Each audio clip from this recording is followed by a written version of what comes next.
Are you ready to ignite your business and achieve your full potential? Welcome to Building Success Stories, the podcast that empowers entrepreneurs and business leaders. I'm Ann Donnelly, and I've spent over 4 decades in the business world. I've witnessed firsthand the power of perseverance, innovation, and strategic thinking. On this podcast, we'll explore the stories of successful entrepreneurs and business leaders, and we'll delve into the practical strategies and mindset shifts that can propel your business to new heights. Get ready to be inspired, motivated, and equipped with the tools you need to build a thriving business. So I'm here today with Lisa Boucher of HR Ninja. Hi, Lisa. Nice to see you today. You too, Anne. Thanks for having me. Why don't you tell us a little bit about HR Ninja and what you do? Yeah, so HR Ninja comes from a couple of things. I've been in the human resources world for over 25 years, working with smaller companies, nonprofits, doing all facets of HR, from employee management to risk strategies, compliance, and high-level company planning. The ninja part is because I'm a 6th-degree black belt in Taekwondo, and I have my own martial arts school in Hudson Falls, and I've been doing that for over 30 years. So you've joined your passions together. Yes, a lot of what I've learned from one can show up in the other. So one of the things in the HR world is having hard conversations. But we do a lot of that in the martial arts world, because when you're training and growing individuals, sometimes you have to have hard conversations with them when you see so much potential of how to get that out of them and how them to be their best. And it translates over to human resources when you're working with people, is how do we see people in front of us for who they are and develop the best of them to be part of us. So that's a great matchup. Yeah, it meshes well. So tell us a bit about your background in HR. So yeah, I actually have a very varied background to get to the HR world. My 4-year degree is in accounting. I then went back and got my master's degree, my MBA from College of St. Rose. And I originally was working in the accounting world as an accountant for a local mining industry. Went from doing payroll, accounts payable, credit and collections, and then stepped into the role in HR at that company because the HR director had left and the president of the company said, "We really think you'd be great for this role." And so I took it. And that was my first real step into human resources. And I just loved it. I loved working with people. I loved being in the mindset with the men, having very open, honest conversations about how to make things better and support them as well as the company. I then did a short stint for an accounting firm doing retirement plans for clients and HR consulting. And so learned a lot about the world of 401ks and simple plans, which has been a great benefit working in human resources to have that understanding. Also got my insurance license at one point, which I no longer have, but it was good to understand that world as well. Then eventually stepped into the role as HR director in my last job and just loved working with people. It was a higher strategic level position, but I still got to work with the people every day, and just really is where my heart is in human resources. You have a good varied background across HR and other business things that are all to what you do. Yeah, I think that's my little bit of a competitive edge, is I understand more than just your human resources. Having helped run small businesses, my husband's owned a small business for over 30 years. I've helped with, having helped run other businesses. I understand the operation side, not just the HR side. So I understand when we make an HR change, it affects more than just the HR side of your business, which is important. So when did you start HR Ninja? I formally started in May of this year, so it's just been a few Fairly months. new, yeah. Yes, but I've been doing little things here and there on the side for years. Friends would call for HR advice. Other nonprofits, when you're in the nonprofit world, you help each other as much as possible. So it'd help other nonprofits when they were setting up policies, procedures, if they needed help with onboarding, recruiting, and others. I would do the same, lean on others, and the nonprofit world's just a great space. So from going from working for other people in a 9 to 5, which isn't always 9 to 5, Yes. but into being self-employed, what did you find the challenges?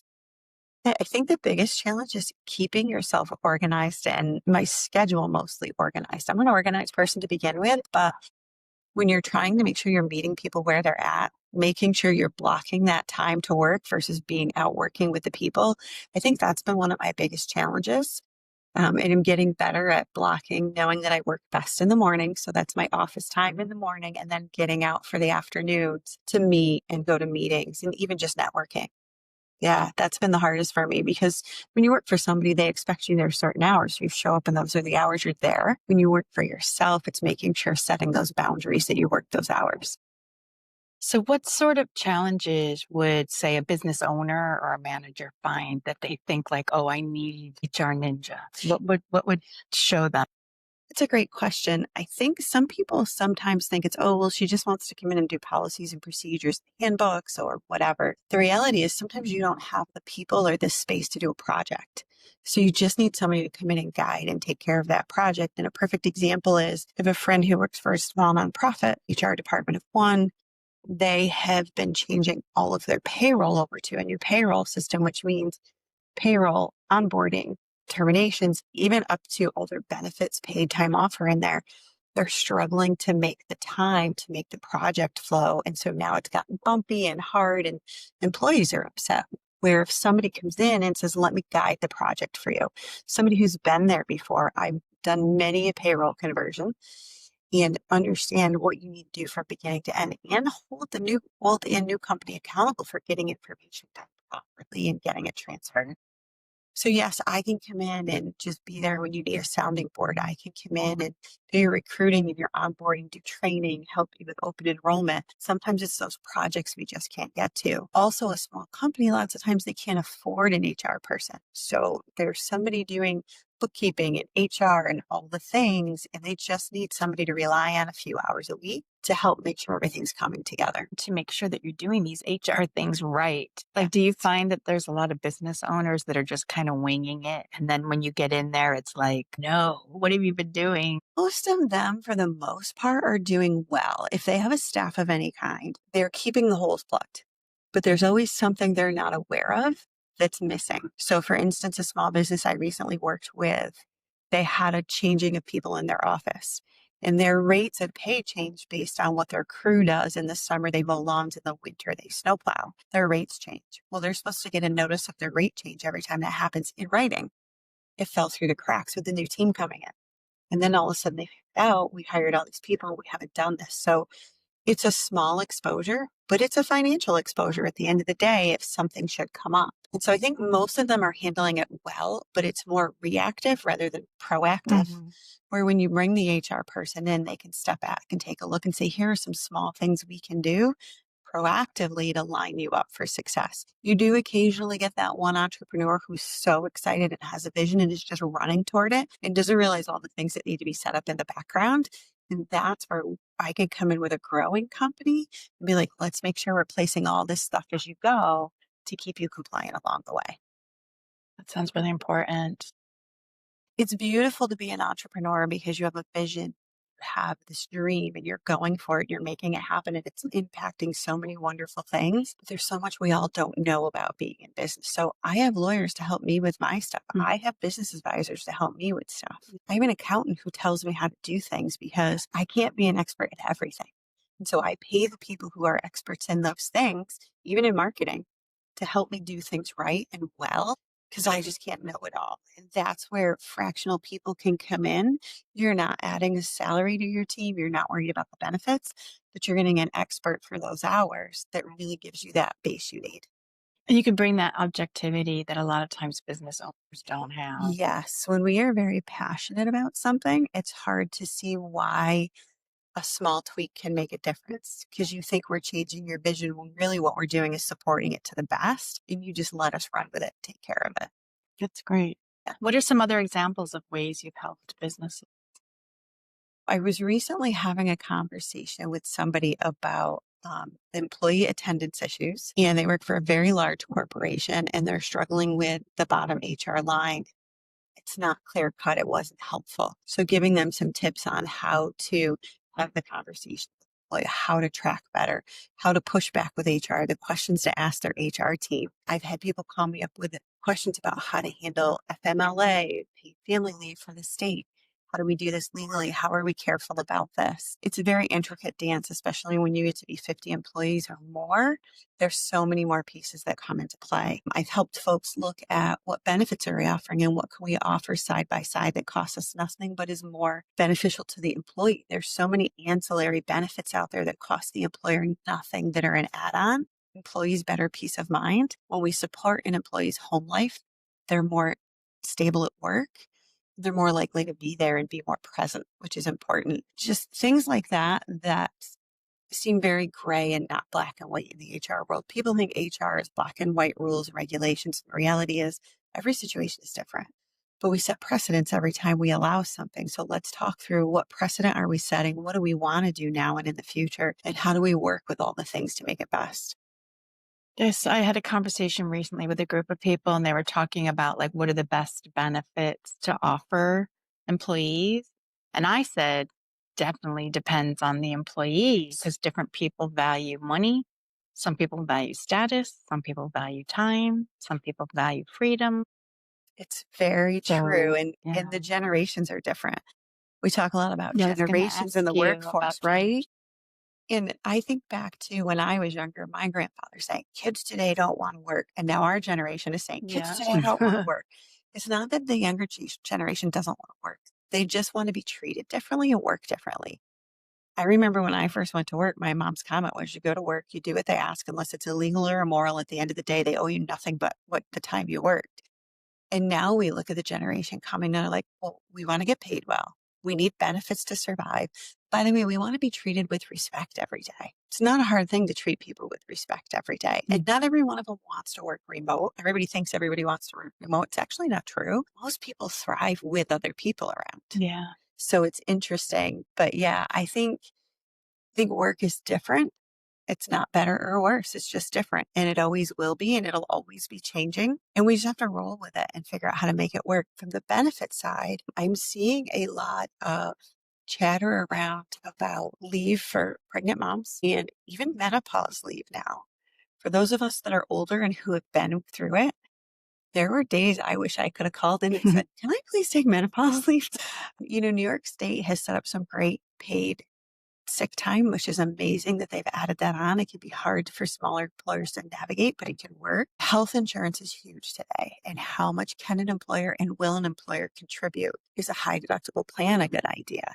If you have a young group who doesn't need a lot of services, a high deductible plan can be a beautiful model that saves everybody money. Organizations out there like Fidelis that people don't even know about, that lower income earners can get extremely free or cheap health care for themselves and their children, that stands alongside an employer's healthcare plan and costs the employer nothing. And so many people, when I try to introduce them to my friend Marissa Fidelis, are like, this can't be true. And I was like, I felt the same way in the beginning, but it's real. And so helping employers see bringing in supplemental services side by side that costs you nothing but a little bit of admin time, at the end of the day, pay great rewards because of what it's doing for your employees. Sounds like something really important for employers to know. It is. It is. And they don't know because when they talk to their insurance agent, all the insurance agent's worried about is, what can I sell you? Yeah. Right. And most agents are trying to do the best and do the right thing and give them good prices and good plans. But they also don't know about the ancillary because they're not getting paid on ancillary products. So they're not worried about recommending them. So it's important to work with somebody who can take that step back and has no investment and say, here's where I think you could add or change to make this better. I've also done comprehensive surveys of employees saying, what do you like about the benefits? What don't you like? What would you like to see different? And you don't always get the answers you anticipate. When we did it for one employer, I really expected a lot of pushback about the cost, and it had nothing to do with cost. It was about what was provided in some of the plans and how could we make that better. You make an assumption based on what you think. It's not always the same. So how do we get that information out of employees, and how do we get real information when they're afraid to share sometimes? Because that is often a challenge in HR, is that the staff are worried about what they're going to say, whether they'll get in trouble for saying something or. Yes, there's a lot of pushback, like concerns. So when I can do it as a third party where they know I'm the one going through the data, lots of times I'll take the data and I'll kind of like pare it down to take the voices out of the answers. Lots of times if you read an answer, you go, oh, I know where employer Yeah, where that came from. Exactly. And so that's their fear. So if it comes to me and I have control over the data and then can pare that down and give the employer the basics of this is what really people want, then we can sit down and have a good conversation around how to serve the employees better with that. One of the things came down that was I didn't realize I was the only one having trouble with it. People were like, this retirement plan, the website's horrible and the guy never gets back to us. What do we do about this retirement plan? We didn't know people were struggling with it. So that was great insight for us that they wanted more education. They wanted a better opportunity with that plan. It's interesting. Good stuff to know. Yeah. So you've worked in a variety of industries and types of businesses. Do you have any that you find you work better in or prefer to work in? You know, it's funny. I think because I'm married to somebody who owns a construction company, I understand them a little bit more. They're easier to have real conversations with. I think lots of times that hands-on industry where they're more of a blue collar worker, you can have more open, honest conversations sometimes. So it seems like the opposite, but you can really push back and be like, no, this isn't why we do it this way. This is why we have to do it that way. And I can remember working for the mining company and just simply explaining, you don't show up to crew of 3, the other 2 are now unsafe. Right. So they're open to more conversations. They'll push back and have deeper conversations with you sometimes because they're more willing to be more vocal. So I think that hands-on blue collar industry, I love, and especially nonprofits, when you see the beauty they're doing in the world, to be able to come in and see when you impact the employee base, how they then impact the people they're serving in the community, it just gives you such an amazing sense of fulfillment to be able to say, oh, I may not have been on the front lines of that, but we had something in getting to that point. Yeah, it's fulfilling. Very much so. So yeah, I think those are probably my 2 favorites, but we'll work with whatever industry somebody needs. If I need to learn more about the industry, I'll go out and do the research to do the best I can for somebody. Okay, that's good. Yeah. And what about size of business? My main niche is 50 and under most of the time because they don't have HR, they have an HR of 1. And so it's really a good spot for me because they can bring me in on a small basis to get the support they need, not have to put me on staff. And then I'm really serving them easily. We'll work with larger, especially if they want specific trainings, if they want some in-house guidance. I can do coaching for new managers, new HR people that need some career coaching and/or management coaching. So we'll work with any size, but the smaller companies are really where my heart is from working with them so much. You can see the impact probably. Yes, quickly. you can see it much quicker. Yes. And other things that you do, you have HR Cafe. So tell me about HR Cafe. So the HR Cafe I run with my friend, Lauren Gomes Atwood, who is HR at Ascend Mental Wellness. She is a lovely woman who I've actually met her through her husband, who I worked at a nonprofit with. And she came to me and said, I'm new into the HR space in this community, just not from here. She's transplant, but she loves it here. She said, how do I get out and get networking with HR folks? And there was a previous group that is now being brought back, the 80K HRA, which is coming back. We're going to start to try to partner with some things in 2026, which we're excited about. But Lauren said, where do we network with other HR professionals? And I said, great question. Let's start something. And so we just put it out there and we meet mostly here at Crandall Library in the basement. They have a beautiful space that we get to use. It's not just open to HR professionals. If you work with HR professionals, if you're in leadership, if you're managing HR professionals, if you're in the insurance industry and work directly with HR professionals, if you touch HR in any way, we want you to come be a part of the conversation. It has a bit of an educational component, but we are mostly about the networking and sharing of ideas. And so at our very first meeting, our speaker, we knew she was going to be late. She had a board meeting beforehand. So I decided to put them all on the spot. And I said, who has an HR question they want hands-on information for? And a woman who's a banker said, I'm struggling with dress codes and how do I deal with it? Everybody jumped in and told her what they were doing and how they were doing it. And it was just a beautiful moment of HR, of people like supporting each other. I've been there. Let me help you. Here's what I'm struggling with. How can you help me? So we've created this space where they can network and it's a safe space to come together to have conversations. We meet once a month, typically on a Thursday morning. It varies depending on schedules. Yeah. So it's another good resource you're providing for the area here. Yes, we're trying to bring HR together. And it's interesting how industries may compete for employees, but HR people never seem to compete with each other. It must be the nature of our personalities that we love and come together and support each other. And you're problem solving, Yes. right? Human problem solving, Yes. not just business problems. Yes. And I've been reading a lot about burnout in human resources, and I never really thought about it, but there's nobody supporting the HR people. Everybody comes to HR for support, but where do we go? So now by creating this network and this group, we can rely on each other in those moments. And there's been days I've called an HR colleague and said, I just can't today. Please talk me through this, walk me off this ledge, help me figure this out. And they go, okay, take a deep breath. Let's refocus. And they get you back on the right direction. What's in the future of HR Ninja? Oh, the future of HR Ninja, I just want to impact our local community as much as possible. We chose to live and work in Washington County, New York. We love Washington County. My husband grew up there. I grew just over the line in South Glens Falls. We just want to serve our community any way we can because it's a beautiful community. There's so many small businesses out there. I just want to see our community thrive and be happy. And a lot of people have moved to Washington County because it's just this idyllic little area in Kingsbury where we're in the country, but we're so close to downtown and Saratoga, Lake George, and it creates this beautiful lifestyle. And they're putting businesses here. So how do we help them keep employees here in the community and keep these businesses here and thriving? That's what I really want to do is serve as much of my county as possible. So yeah, and get out. And I love visiting places. So they have a business and they want me to come with my boots on and my hard hat, I'm in. Because you can work remotely if you Yes. And most of what I do for clients is remote. So if you're not tied to location. Correct. I have an Albany client who I've only been to her office once. And I just chose to drop in on her because I was down in Albany for the day. We've done everything remote, phone calls, Zoom calls, emails, and it's worked. And she needed a handbook and some policies and procedures, and we made it work. She also knows if she needs me on site, I'll hop in the car and go there.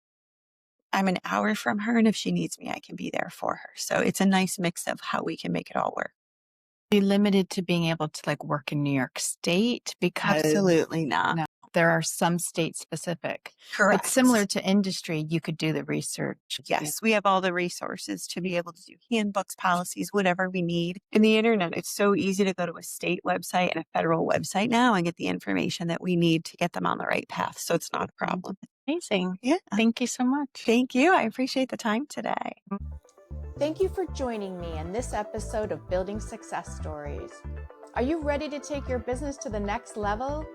I've got you covered. Visit my website, AnnDonnellySuccessStories.com, to access additional resources and sign up for my newsletter. And to work with me directly, visit AnnDonnelly.com to learn more about my services as a fractional COO and business consultant. And don't forget to subscribe to this podcast on your favorite platform and never miss an episode. Until next time, keep building your success story.